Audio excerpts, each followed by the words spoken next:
moved here and now they work there. They were too. Sur toute la période, il y a eu 600 chimpanzés.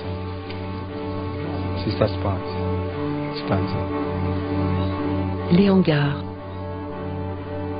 Les deux fameux hangars dont parle Gilbert Rollet, le chasseur de chimpanzés qu'Ed Hooper a rencontré en 1992.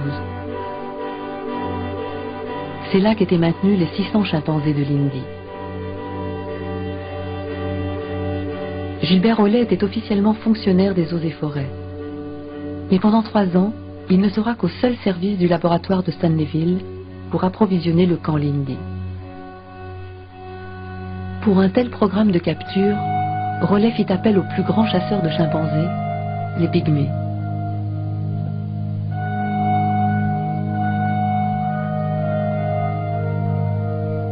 Pendant 3 ans, une armée de 200 hommes effectuera près de 120 expéditions dans la forêt, sur un rayon de plus de 150 km autour du camp. Les mâles étaient généralement tués, les femelles et leurs petits étaient ramenés. Quand le blanc arrivait, nous étions des travailleurs. On ne savait rien. Ils sont venus comme ça. Ils ont fait leur polio, leurs opérations. Personne ne peut savoir ça. Peut-être les infirmiers. Pas nous, les infirmiers.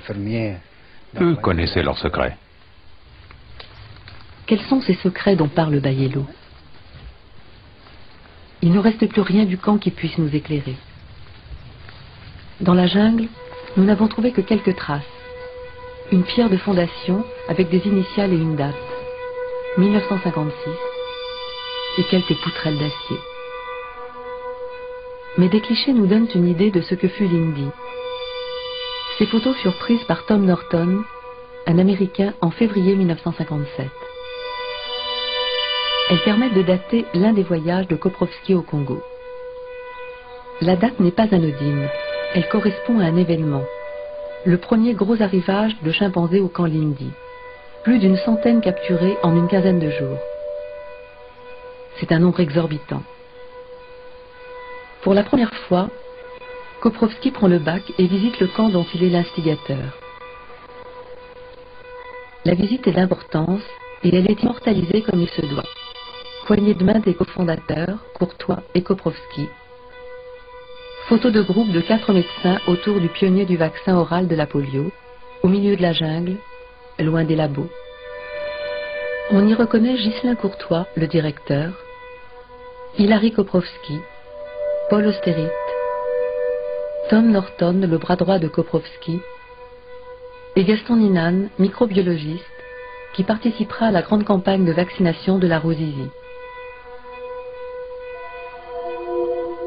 Nous retrouvons Ninan et Austerlitz sur cette photo de l'équipe belge prise dans le laboratoire médical de Stanleyville en 1958. Assis à droite, Joseph Van de Pitt, celui-là même qui collectera 1 an plus tard le fameux échantillon L70 de Léopoldville, ici directeur intérimaire en l'absence de Courtois, en congé pour 6 mois. Quand moi j'arrivais là, M. Koprovsky était déjà un enfant de la maison. Il avait une villa, il venait assez souvent. Hein. Non, mais je ne sais pas quelles étaient les relations. Je crois que M. Koprovsky, avec son vaccin en main, a dit il me faut un endroit où je peux maintenant le mettre en pratique. Et je crois qu'il n'a pas été très difficile de se faire inviter au Congo. Hein. Le Congo était un pays bien organisé à l'époque. On savait qu'il y avait ici un tout nouveau laboratoire. Et je crois qu'on a été très heureux de l'accueillir et de lui donner toutes les facilités voulues pour essayer son vaccin in vivo. Hein.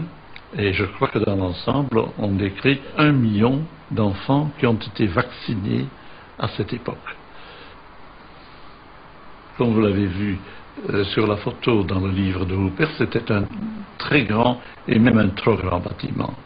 Parce qu'on voulait en faire un laboratoire de recherche sur l'hépatite, sur la peste, et finalement, et par hasard aussi, sur la polio.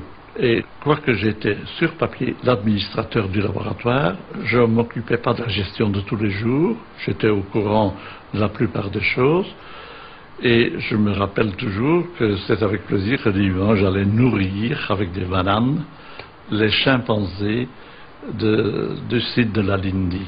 Et ce site était propriété du laboratoire et contenait à un certain moment jusqu'à 50 singes, surtout des singes donc attrapés localement, des chimpanzés donc de la variété locale.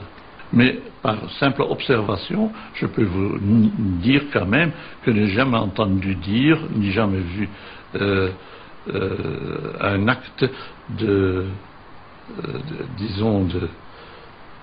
un acte de tuerie sur un chimpanzé.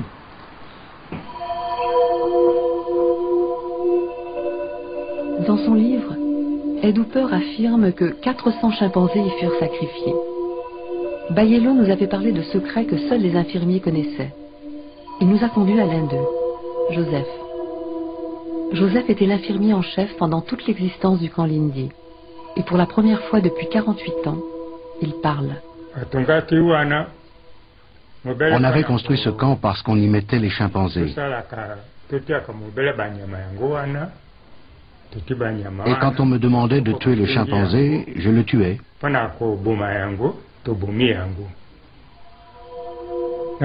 J'en tuais deux ou trois par jour, si le docteur le demandait. Pour les tuer, je les faisais entrer dans la machine que j'avais. Allez, je leur coupais la gorge.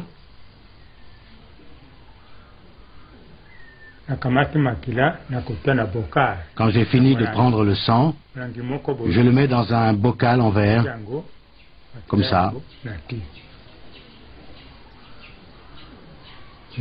Et puis je faisais l'autopsie.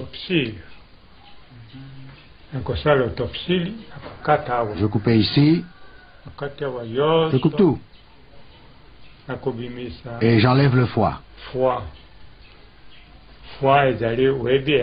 On n'enlevait pas la chair, mais les deux organes qui se trouvaient là, qui se touchent comme ça, les deux boules qu'on appelle les reins.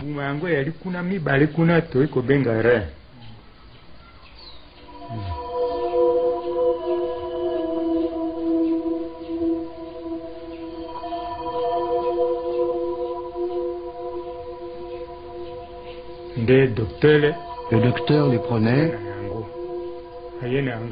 pour les emmener au laboratoire à Kisangani et les envoyer en Amérique. Les emmener en Amérique. Quel est le docteur avec lequel tu travaillais? Je travaillais avec Paul Austerite.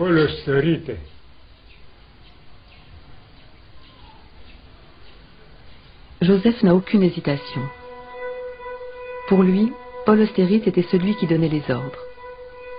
Et pourtant, Paul Austerite a toujours nié avoir eu la moindre implication dans tout ce qui concernait les chimpanzés du camp Lindi. Bayello avait lui aussi gardé le secret, mais à son tour, il accepte de nous parler de ce qu'il a vu. Avant de faire l'autopsie, par groupe de 4 ou 5, ce jour-là, il ne faut pas leur donner à manger. Le jour suivant, on venait leur faire une injection. L'injection, c'est pour les neutraliser. Ils sont comme paralysés. Ils n'avaient plus de force.